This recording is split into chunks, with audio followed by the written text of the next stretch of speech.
The scent of hickory smoke and sizzling sausage floated through the humid air as the Tran family's annual Labor Day cookout kicked off in Baton Rouge.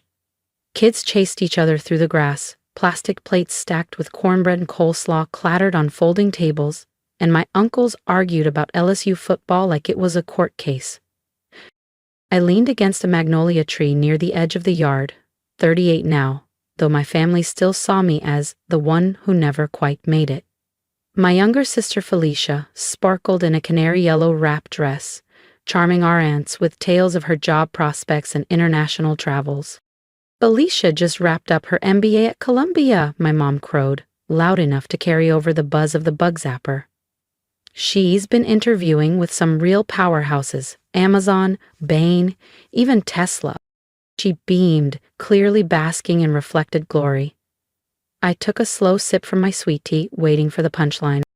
And meanwhile, she added with a practiced sigh, someone's still doing whatever it is she does. Right, Monica? I smiled faintly, unfazed. Across the lawn, my dad manned the smoker, apron on and beer in hand. Still messing around with that tech thing? He asked. Data dashboards or something? He chuckled, not cruelly, but never seriously. I glanced at my phone. Tomorrow, 10 a.m., final merger approval with Delta Metrics, followed by the rollout of our new executive suite. As founder and CEO of Cresview Analytics, I'd be making the call. Something like that, I said with a shrug.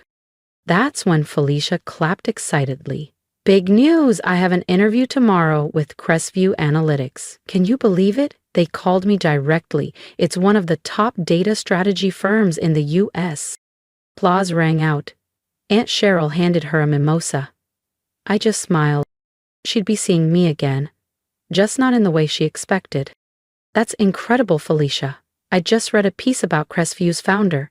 Brilliant woman, completely self-made, my Uncle Dennis chimed in, nodding with admiration. My dad gave a satisfied grunt as he turned a slab of brisket.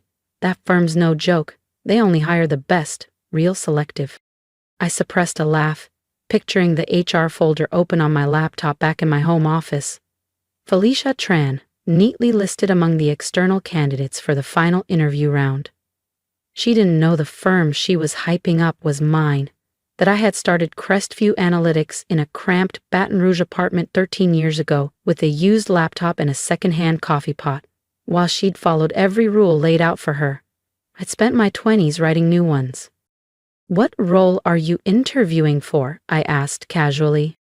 Felicia's eyes lit up. Senior strategy consultant, practically executive tier, can you imagine? Wow, I said, letting the smile tug at my lips.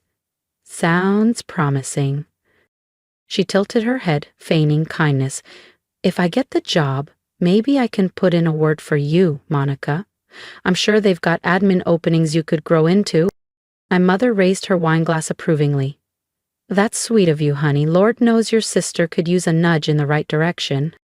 38 and still, Felicia trailed off, gesturing vaguely in my direction. Figuring it out. I thought about my penthouse office overlooking the Mississippi River, nestled atop the Cresview Tower downtown, about the industry roundtable next week, where I'd be speaking under my professional alias, M. Reese, a name that had recently graced the cover of Wired. They hadn't connected the dots, not yet. That's generous of you, I said, voice smooth as honey. Best of luck tomorrow. Felicia grinned. Some of us create our own luck, sis. You should try it. The conversation drifted on to my cousin's new boat, my aunt's bridge tournament, and Felicia's thesis awards. I let it all wash over me. Tomorrow, everything would shift, and I wanted to remember what they looked like before the mask fell. As twilight settled over the yard, casting amber hues across the crepe myrtle branches, Felicia rose from her seat and tapped her wineglass with a manicured nail. I'll have to call it an early night, she announced, her voice projecting effortlessly. Need to be sharp for tomorrow. She smiled with theatrical pride. The CEO of Cresview Analytics is personally sitting in on final interviews. Reese or something. Nobody even knows who she really is. She tossed her hair. Well, whoever she is, she's going to love me. By this time tomorrow, I'll be part of their executive strategy team. Then she turned to Mom and added with a smug wink, maybe then you'll have something real to brag about. Mom dabbed her eyes with a napkin. Oh, sweetheart, we already do. At least one of our girls didn't lose the plot. I glanced at my watch. 12 hours and 52 minutes until Felicia would walk into the Crescent Room on the 27th floor and find me, Monica Tran, at the head of the interview panel. 12 hours until the world she built on assumptions and status collapsed. I stood and quietly gathered my bag. Early client call, I murmured. Oh, your little remote hustle, Mom said, distracted. Don't forget to Venmo for your father's birthday. Felicia already paid most of it. Again, I nodded and walked to my nondescript gray SUV, the same one I always brought to family functions. My real car, a custom white Mercedes AMG GT, stayed tucked away in my downtown garage.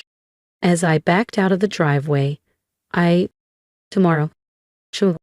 If you want to see Felicia's face when she realizes who's sitting across from her, hit subscribe, because trust me, you won't want to miss what happens next.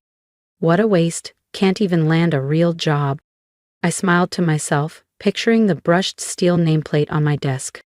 Reese, Chief Executive Officer, Cresview Analytics. Tomorrow, Felicia would finally learn what a real job looked like, and why she'd never have one at my company. By 6:30 IME, I was already in my penthouse office downtown, sunlight pouring through the floor-to-ceiling windows overlooking the Mississippi River. The soft hum of servers warming up and the faint clatter of early-arriving staff echoed like music through the halls.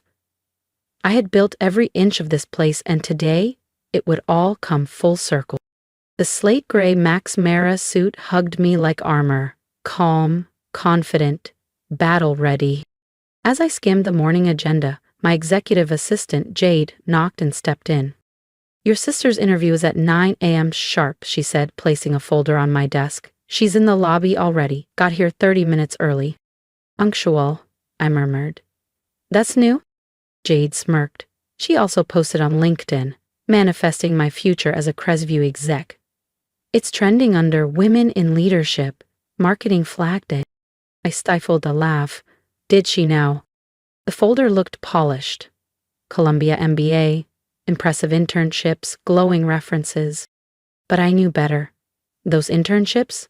Pulled from our uncle's business network. Those glowing reviews? Family friends. A performance resume stitched together with borrowed thread. The board's asking why you're sitting in on this one, Jade added.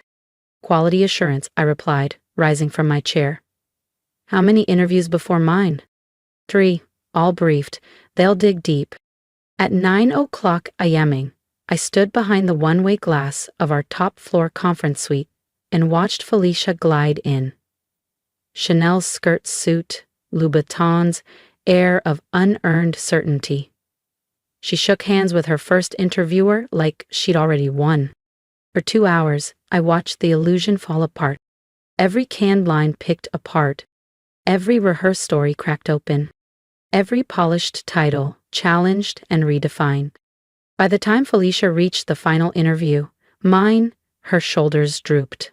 Her voice carried the faint edge of doubt, and her once dazzling smile had grown tight and uncertain. Send her in, I told Jade. Felicia stepped into my office, failing to mask her awe. Her eyes swept over the panoramic windows framing the Mississippi River, the abstract oil painting behind my desk, the soft glow of polished oak and brushed steel. She paused just long enough to take it all in. My back was to her, facing the view. Please, have a seat, Miss Tran, I said, tone even and restrained. She sat down carefully, crossing her legs, hands folded. Thank you for taking the time, Mr. Reese. I know how valuable your schedule must be. I slowly turned my chair to face her, letting the silence do the work. Actually, I said, eyes locking with hers. It's Miss Reese. Monica Tran Reese. Her face drained of color. She looked to the nameplate, to the awards on the wall, to the framed Forbes cover with the headline, Reese, the woman quietly reshaping data strategy worldwide. You, she breathed. Hello, Felicia, I said with a calm smile. Surprised to see your directionless sister running the company you couldn't wait to join? She blinked. Her lips parted. Nothing came out. The prepared answers, the pre-rehearsed jokes, gone. But that can't be, she managed. You're just some remote freelancer. That's what Mom always said. Is that so? I gestured casually to the accolades lining the shelves. While you were collecting degrees, I was collecting contracts. While you flaunted job offers, I was building a global client base. Every time you called me a failure, I was negotiating with Fortune 100s. Felicia's voice cracked. You tricked us. You lied. I met her gaze, steady as stone. No, you just never asked who I really was. No, Felicia, I replied, voice level and controlled. You all tricked yourselves. You were so busy assuming I was a failure, you never once stopped to ask what I was really building. I picked up my phone and opened my banking app, turning the screen so she could see. This birthday money Mom mentioned? Just sent my share. It's a 6-figure transfer. For me, it's a rounding error. Tears welled in her eyes. Not the broken kind, but hot, humiliated, furious. So what now? She snapped. You going to tell the whole family, make a spectacle of this? I shook my head. I don't need to say a word. Your interview performance already did that. 3 senior partners separately recommended against hiring you. Feedback was unanimous. Too arrogant, too shallow, completely unprepared. Her voice cracked. You set me up. I gave you exactly what you asked for. A chance to prove yourself. I just happened to be on the other side of the table. I stood, brushing down the front of my suit. You should look elsewhere, Felicia. Try building something real next time. Something not propped up by hashtags and Uncle Charles's endorsement. She rose unsteadily. Her expensive heels suddenly looked clumsy on the polished floor. The Chanel blazer she wore like a crown now hung like a mask, ill-fitting and exposed. Do Mom and Dad know? They will, I said, stepping past her to the door. I'm sure you'll tell them all about your interview with M. Reese. I pressed the intercom. Jade, please escort Ms. Tran out and cancel my dinner with the family. Yes, Ms. Reese. I've got a board meeting that requires my full attention. As the door clicked shut behind her, I heard her voice crack in the hallway, followed by a muffled sob. Not exactly the triumphant exit she had imagined. An hour later, my phone buzzed with incoming texts. First from Mom. What kind of cruel stunt was that? Felicia is in tears. Then from Dad. How could you humiliate your sister? We didn't raise you to be vindictive. I stared at the screen, let out a quiet breath, and turned it face down on my desk. They finally knew who I really was. But what they didn't realize, what they never asked, was that I'd stopped needing their approval a long time ago. I replied to the family group chat with a single message. You raised me to be successful. Congratulations, you did. Now maybe you'll recognize what real achievement looks like. Then I powered off my phone and turned back to what mattered. Running a billion-dollar analytics firm that reshaped entire industries while they were too busy making jokes at my expense. Let them take their time adjusting. I wasn't slowing down for their comfort. Over the next few weeks, the shift was palpable. When they called, which was rare, the conversations were stiff, deliberate. The old jokes about my side hustle vanished. In their place, cautious pleasantries, awkward silences, and overdone praise during Zoom birthdays. Felicia eventually landed a project coordinator job at a small branding agency across town. Not quite the executive seat she envisioned. No glass-walled office, no viral LinkedIn announcement. Just a job. Earned the traditional way, without shortcuts.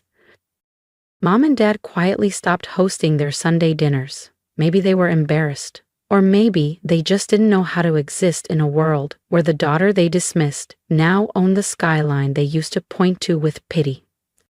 But the moment that sealed it came 3 months later. Forbes released their fall issue with a bold headline on the cover. The Silent Success: How One Woman Built a billion-dollar company while her family thought she was failing. There I was, centered in full color. Sharp suit, Baton Rouge's cityscape behind me. No aliases, No silhouettes, just Monica Tran Reese, in full view. I had 10 copies express mailed to each of my family members' homes. No card, no message, just the magazine, just the truth. The article traced my rise from cramped freelance gigs in a rented apartment to leading one of America's most trusted AI firms. It laid bare the sacrifices, the strategy, and the silence that had carried me here, right under their noses. And at the end, the final line read, "Sometimes success doesn't need to shout. Sometimes it just signs the checks." And for me, that was enough. I no longer craved their praise or their permission to feel proud. I had built something real, something lasting, something that no one could minimize with a joke or dismiss with a shrug. Let them tell their version of the story now. Let them rewrite the past to make themselves seem more supportive. Let them pretend they always believed in me. While they recalibrate their narrative, I'm leading Cresview Analytics into a new era, finalizing our expansion into Europe, onboarding 2 enterprise-level contracts, and mentoring the next wave of underrepresented founders in tech. I'm doing what I love with a team I respect, building systems that matter. Success has already spoken, quietly, clearly, and without apology. And I have no intention of lowering the volume now. If you've ever been overlooked by the people who were supposed to believe in you, trust me, I see you.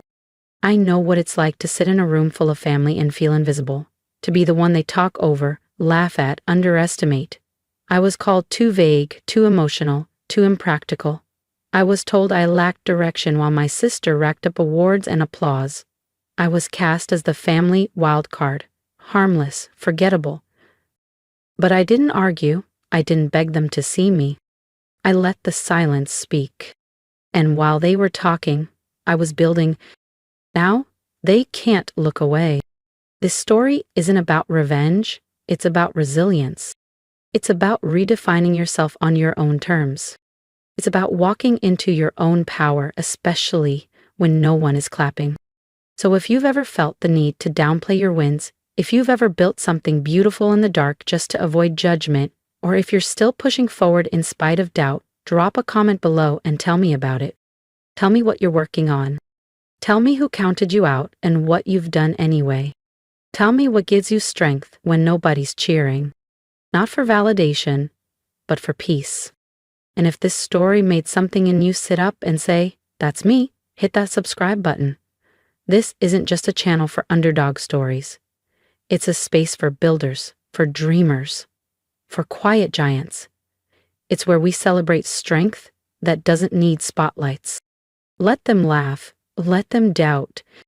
We'll keep building, because sometimes the best way to win is in silence until your name is on the building. Before you go, how are you doing, really? Did something go right today? Or are you just holding the line, one moment at a time? Drop it below. I read every single comment. This isn't just my story, it's ours.